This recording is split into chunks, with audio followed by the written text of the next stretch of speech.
નમસ્કાર. આજે આપણે એક એવી સફર પર જવાના છીએ ને જે 50 કે 100 નહીં પણ પૂરા 5000 વર્ષ જૂની છે. હા, બિલકુલ સાચું સાંભળ્યું. આજે આપણે વાત કરીશું ગુજરાતના પરંપરાગત રમકડાના ભવ્ય વારસા વિશે. આ માત્ર લાકડા કે કાપડના ટુકડા નથી, પણ આપણી સંસ્કૃતિના સાચા હીરો છે. તો ચાલો આ રસપ્રદ વિશ્લેષણની શરૂઆત કરીએ.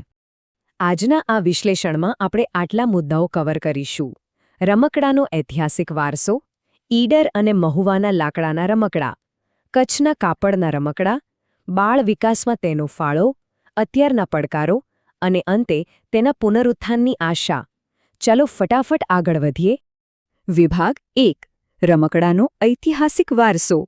તો વિચારો, આ વારસો કેટલો જૂનો હશે? આપણને જાણીને નવાઈ લાગશે કે ગુજરાતમાં રમકડાનો ઇતિહાસ છેક સિંધુખેડની સંસ્કૃતિ સાથે જોડાયેલો છે.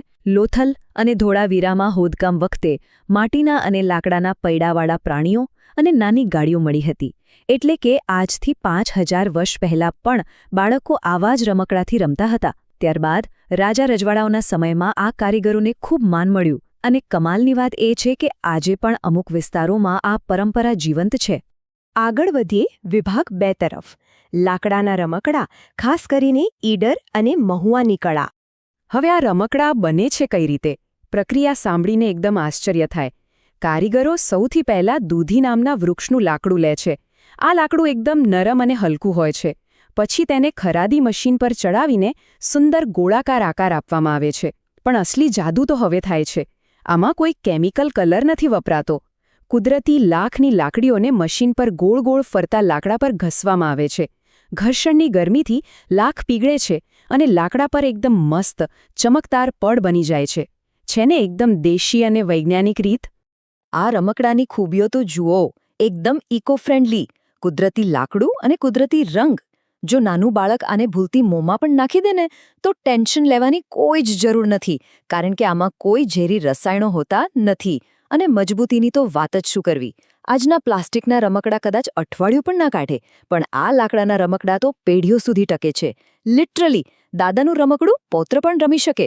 હવે જોઈએ વિભાગ 3: કચ્છનું અદ્ભુત સર્જન, કાપડના રમકડા. લાકડાથી થોડા અલગ. હવે વાત કરીએ કાપડના રમકડાની. આજના જમાનામાં આપણે જેને અપસાઇકલિંગ કહીએ છીએ ને, એ તો કચ્છ ને સૌરાષ્ટ્રની મહિલાઓ વર્ષોથી કરતી આવી છે.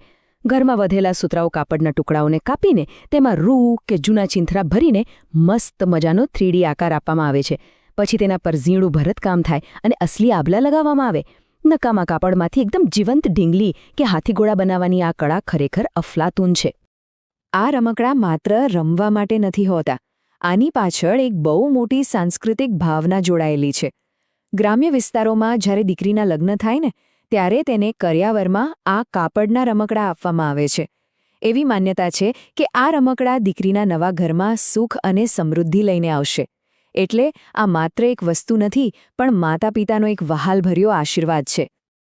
ચાલો હવે આમીએ વિભાગ 4 પર: બાળ વિકાસમાં રમકડાનો ફાળો. કદાચ એવો વિચાર આવે કે આ જૂના રમકડાથી બાળકોને શું ફાયદો? બહુ મોટો ફાયદો છે. અત્યારના ઇલેક્ટ્રોનિક રમકડામાં બાળક માત્ર બટન દબાવીને નિષ્ક્રિય દર્શક બની રહે છે. પણ લાકડાની ગાડી કે ભમરડા સાથે રમતી વખતે બાળકે જાતે મહેનત કરવી પડે છે, જેનાથી તેની કલ્પના શક્તિ દોડવા લાગે છે. ભમરડો ફેરવવાથી હાથ અને આંખનું સંકલન એટલે કે ફાઇન મોટર સ્કિલ્સ ડેવલપ થાય છે. અને સૌથી અગત્યનું, આવી સ્થાનિક ઢીંગલીઓ કે લાકડાના રસોડા સેટથી રમતું બાળક પોતાની માટી અને સંસ્કૃતિ સાથે જોડાયેલું રહે છે. વિભાગ 5: કારીગરો અને કળા સામેના પડકારો. આટલો શાનદાર વારસો હોવા છતાં આજની વાસ્તવિકતા થોડી કડવી છે. એક બાજુ આપણી પાસે ઇકો ફ્રેન્ડલી, ટકાઉ અને એકદમ સેફ પરંપરાગત રમકડા છે, અને બીજી બાજુ છે સસ્તા, ફેક્ટરીઓમાં બનતા ચાઇનીઝ પ્લાસ્ટિકના રમકડા. આજના મોડર્ન રમકડા દેખાવમાં ભલે આકર્ષક હોય, પણ તેમાં ઝેરી રસાયણો હોય છે અને તે બાળકોને સ્ક્રીનની આદત પાડી દે છે. છતાં પણ અત્યારે બજારમાં આ પ્લાસ્ટિકના રમકડાનો જ દબદબો છે. તો આ પાછળનું કારણ શું? આ ઐતિહાસિક ઉદ્યોગ અત્યારે ઘણા પ્રોબ્લેમ્સનો સામનો કરી રહ્યો છે. પહેલું તો એ કે જંગલ ખાતાના કડક નિયમોના લીધે કાચા માલ તરીકે વપરાતું દૂધીનું લાકડું સરળતાથી મળતું નથી, અને કુદરતી લાખના ભાવ તો આસમાને પહોંચી ગયા છે. બીજું, આટલી ભારે મહેનત કર્યા પછી પણ કારીગરોને પૂરતા પૈસા મળતા નથી, એટલે નવી પેઢી આ વારસાગત કામ કરવા માંગતી નથી. અને ત્રીજું, આજના મોલ કલ્ચરમાં આકર્ષક પેકેજિંગના અભાવે આપણા દેશી રમકડાં ટકી શકતા નથી. પણ ચિંતા ના કરો, આ વાર્તાનો અંત નથી. વિભાગ 6 પુનરુત્થાન અને ભવિષ્યની આશા. સારા સમાચાર એ છે કે આ કળાને બચાવવા માટે હવે જોરદાર પ્રયત્નો થઈ રહ્યા છે. સરકારના વોકલ ફોર લોકલ અભિયાન અને રાષ્ટ્રીય રમકડા મેળાઓ દ્વારા આ કારીગરોને એક નવું પ્લેટફોર્મ અપાઈ રહ્યું છે.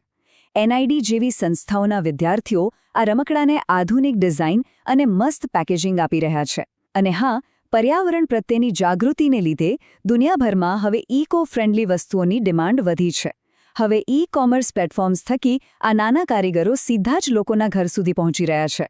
આ બધું જોઈને ચોક્કસ લાગે કે કળામાં ફરીથી નવો પ્રાણ ફૂંકાઈ રહ્યો છે. આખી વાતનો નિષ્કર્ષ કાઢીએ તો એક બહુ જ સરસ વાત અહીં સમજવા જેવી છે. પરંપરાગત રમકડાને બચાવવા એ ખરેખર તો આપણા સાંસ્કૃતિક અસ્તિત્વને બચાવવા બરાબર છે. આ માત્ર કોઈ બિઝનેસ નથી.